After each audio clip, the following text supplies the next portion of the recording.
2025 প্ৰথমটো ৰাতিপুৱা ঘৰৰ পৰা ওলাই আহিলো মন্দিৰলৈ বুলি ভাবিলো বছৰটোৰ প্ৰথমটো দিনতে ভগৱানৰ আশীষ লওঁ যাতে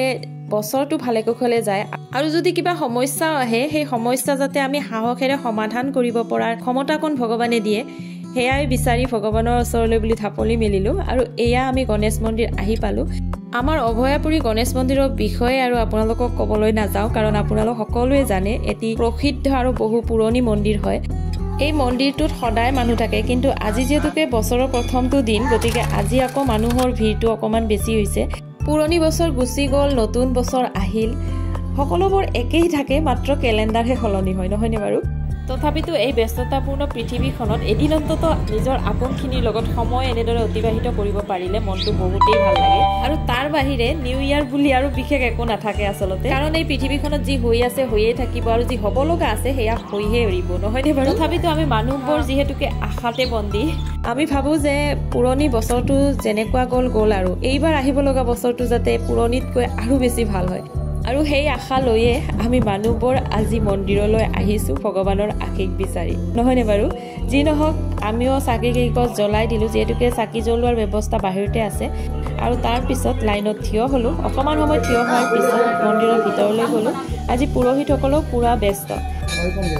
মন্দিৰৰ পূজা দিয়া কাম শেষ হোৱাৰ পিছত আমি বাহিৰলৈ ওলাই আহিলোঁ আৰু ইয়াৰ পৰা আমি আৰু এঠাইলৈ যাম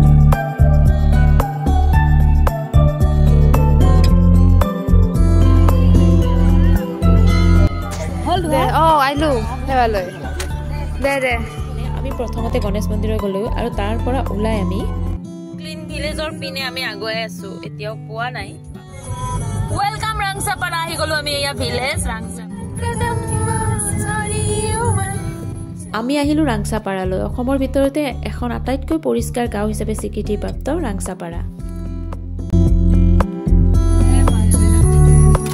2017 চনৰ 8 ফেব্ৰুৱাৰীত ৰাংচাপাৰাই অসমৰ ভিতৰতে আটাইতকৈ পৰিষ্কাৰ গাঁও হিচাপে স্বীকৃতি লাভ কৰে আৰু গাৰো জনজাতিৰে ভৰা এই গাঁওখনলৈ আহি আজি সঁচাকৈ বহুতেই ভাল লাগিল ইয়াতে বসবাস কৰা মানুহবোৰে নিজৰ পদূলিটিৰ লগতে ৰাজহুৱা স্থানবোৰ নিজে নিজে পৰিষ্কাৰ কৰে আৰু সেই কাৰণে গাঁওখন ইমান ধুনীয়াকৈ পৰিষ্কাৰ কৰি ৰাখিব পাৰিছে এতিয়া দুপৰীয়া 1 বাজি গ'ল আৰু এতিয়া বলক আপোনালোকক দেখুৱাম এয়া হৈছে ৰাংচাপাৰাত অৱস্থিত বেম্বো পাৰ্ক আমি ইয়াৰ ভিতৰলৈ সোমাই গ'লো ভিতৰলৈ সোমাই গৈ আমি দেখা পালো যে চাৰিওপিনে বাঁহ গছেৰে পৰিপূৰ্ণ আৰু এই বাঁহ গছৰ তলবোৰো ইমান ধুনীয়া পৰিষ্কাৰ মই দেখিয়ে আচৰিত হৈ গ'লো আমি নিজৰ ঘৰৰ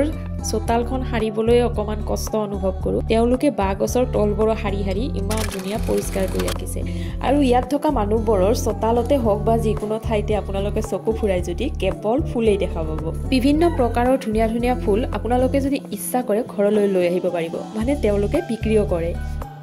যেহেতুকে অসমৰ ভিতৰত আটাইতকৈ পৰিষ্কাৰ গাঁও হিচাপে স্বীকৃতিপ্ৰাপ্ত এই গাঁওখন সেইবাবে বছৰৰ প্ৰত্যেকটো দিনতে ইয়াত মানুহৰ সমাগম ঘটিয়ে থাকে আজি যেহেতুকে বছৰৰ প্ৰথমটো দিন সেইবাবে অইন দিনতকৈ আজি হেনো মানুহৰ সমাগম আৰু বেছি আজি ইয়ালৈ ফুৰিবলৈ আমাৰ লগতে মোৰ দাদাৰ ফেমিলিটো আহিছে আমি দুটা ফেমিলি একেলগ হৈ ফুৰিবলৈ আহিছোঁ আমি গোটেইবোৰ চোৱা হোৱাৰ পিছত উভতি আহোঁতে প্ৰায় দুপৰীয়া 2টা মানে বাজিছিল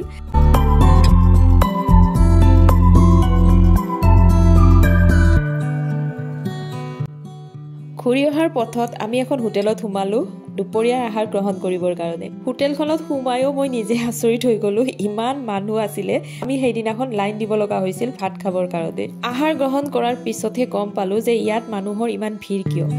ইমান যে সোৱাদ ভৰা হৈছিল নহয় প্ৰত্যেকটো ব্যঞ্জনে আৰু এইটো কাৰণতে সদায় হেনো এই হোটেলখন মানুহেৰে ভৰি থাকে দুপৰীয়াৰ আহাৰ গ্ৰহণ কৰাৰ পিছত আমি আহিলো বঙাইগাঁৱত চলি থকা উইণ্টাৰ কাৰ্নিভেল চাবলৈ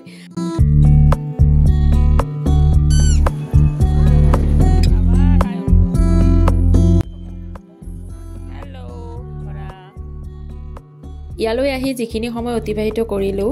খুব ভাল লাগিল